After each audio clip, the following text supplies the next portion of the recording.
Shalom. In this video, I want to answer the question, how many days and nights was Yeshua in the grave?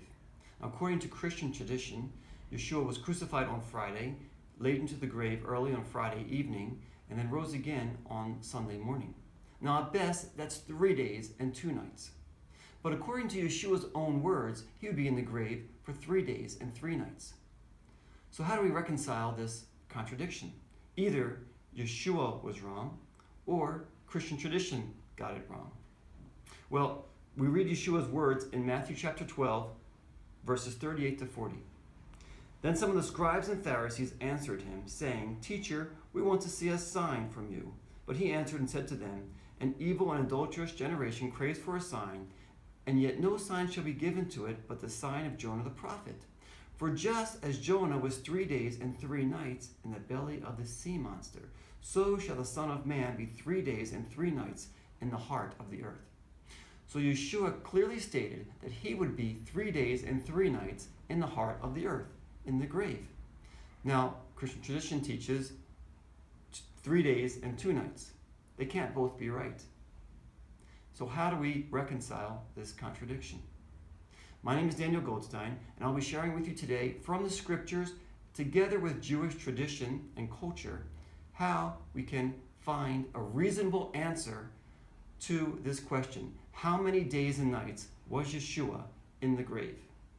Now, in the Gospels, in the 4 Gospels, Matthew, Mark, Luke, and John, there are details about the Passover and Yeshua's death and resurrection. And they're all consistent as far as having the Last Supper together, and that the Last Supper took place on the evening of Passover.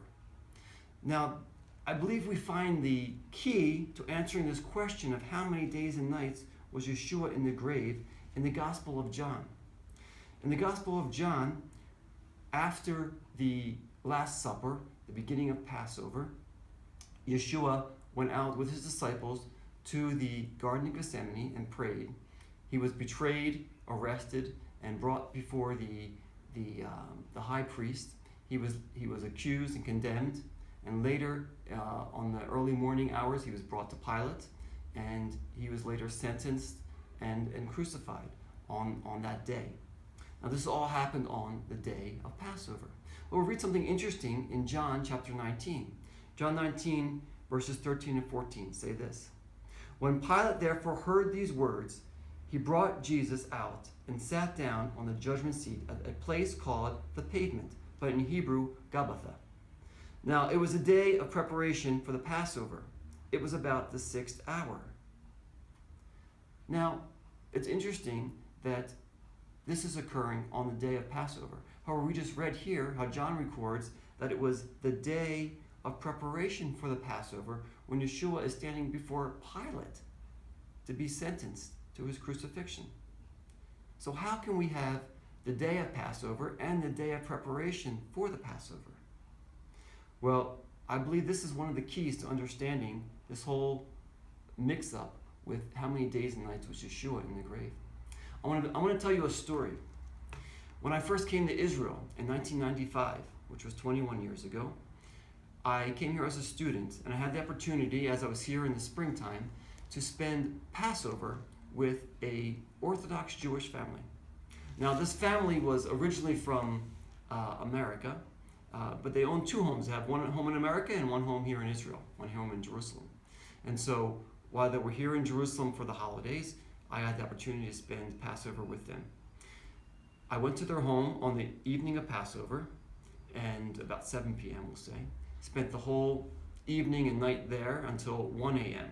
It was about a 6-hour Passover Seder, reading through the Haggadah, saying all the blessings, the songs, talking and eating. We had a wonderful time together. Now, at the conclusion of this Passover meal, I thanked my guests for hosting me and was about to leave when the mother said, "So, we'll see you again tomorrow, right?" And I said, "Okay, but why?" And they said, "Because we're going to celebrate the 2nd day of Passover." And I said, "Okay," but I wasn't exactly sure why we're celebrating the 2nd day of Passover, so I asked. And they explained to me, because they are American Jews who reside outside of Israel, when they come to Jerusalem to celebrate, they celebrate 2 days of Passover. So I agreed, and I went back the next day, and we celebrated a second night of Passover. There was 2 days of celebration of Passover. Now, I've since learned that this is a Jewish tradition that goes way back to the beginning of the diaspora, near about 2,500 years ago. And because Jews celebrate the holidays according to the lunar cycle, the days of the holidays are constantly changing as far as which days of the week they'll be on. The days are always set according to the Hebrew calendar, but the Hebrew calendar is always going according to the lunar cycle. Now, in the lunar cycle, there are 29 days, 12 hours, and 44 minutes in each lunar cycle. And every month, they calculate in full days how many days there will be in that month. And so that would change from month to month. Now, according to the full moon. Now, back in the old days, let's say 2,000 years ago, they used to determine the new moon, the new month, by having 2 witnesses in Jerusalem look at the moon, witness the moon, and stand before the Beit Din, the Jewish ruling authorities, and they would testify they saw the new moon. And then they would send out messengers on horseback throughout the diaspora to inform them of the new moon. Now, as you can imagine, you can lose time, days and weeks through this method. And so it wasn't a very time-conscious effort. And what ended up happening is Jews would not know exactly when the new moon started, who were living in the diaspora. And so they would always celebrate 2 days of each holiday to be sure that they were celebrating the holiday at the right time. Now, this was later corrected, this problem of figuring out the new moon, in the 4th century, and there was a more consistent way of calculating the Hebrew calendar. However, because of Jewish tradition, even up until today, Jews still hold to 2 days of celebration of each Jewish holiday, except for Yom Kippur, because Yom Kippur is a fast day. Yom Kippur is only celebrated 1 day, but every other holiday is celebrated 2 days in the diaspora, meaning Jews living outside of the land. And whenever they come to Jerusalem and celebrate, they still celebrate 2 days of the holiday. Now, I believe this answers the question of why there seems to be 2 days of Passover in John chapter 19. Because Yeshua celebrated Passover with his disciples on the evening before he was crucified. He was sentenced on the day of Passover. He was crucified on the day of Passover. And as John says, when he stood before Pilate, it was the day of preparation for the Passover. And so they were preparing for the second day of Passover. This is true. Now, this answers the question of this issue of 2 Passovers in the book of John. And we see in the same chapter, there's something interesting that I believe answers the question of how many days and nights it was Yeshua in the grave. So in John chapter 19, verse 31, we read on about this day of the Passover.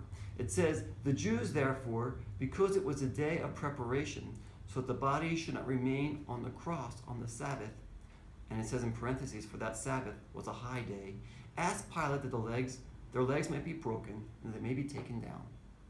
Now here we see something interesting. It's the same day that Yeshua was sentenced and crucified. And it says that the Jews, because it was a day of preparation for the Sabbath, asked to have the bodies removed from the crosses. Now, here we see something more interesting, because we see that it was a day of preparation. Now, this is the whole reason that traditional Christianity understands that Yeshua was crucified on Friday, because it talks about the day of preparation for the Sabbath.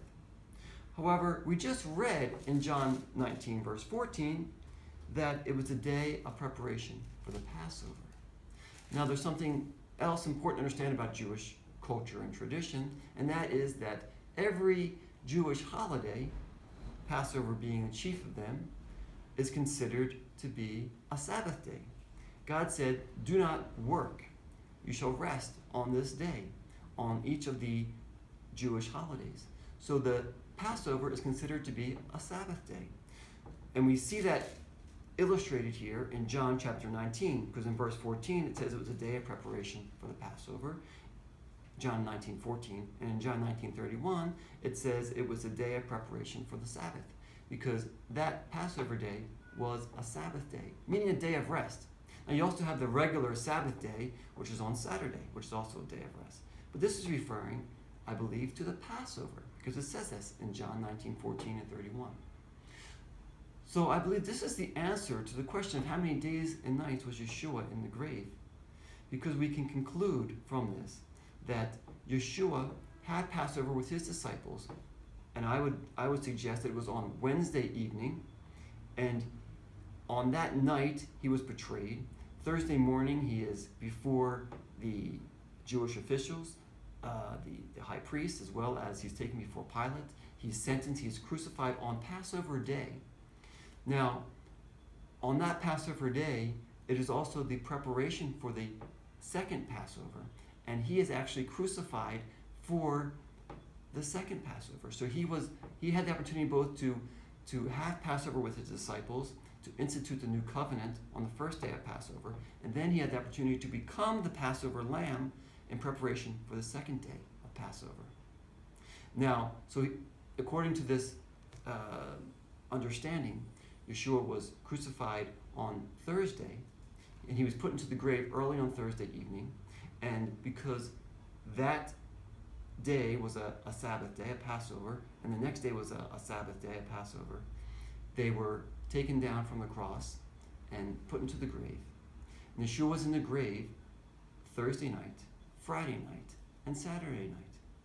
We have 3 days and 3 nights, according to Yeshua's own words in Matthew chapter 12, and according to the details given in John chapter 19. We see a clear understanding, according to the scriptures and Jewish tradition, of how Yeshua was 3 days and 3 nights in the heart of the earth. Now, I've given you an overview of my teaching. I have a full documented teaching of this issue of answering the question, how many days and nights was Yeshua in the grave, on my website, jewelsofjudaism.com, under the title, How Many Days and Nights Was Yeshua in the Grave? I want to thank you for taking time to listen to this video, to watch this video, and I want to ask you, if you enjoyed it, please like this video, and please go to my website to read the full documented explanation of how many days and nights was Yeshua in the grave.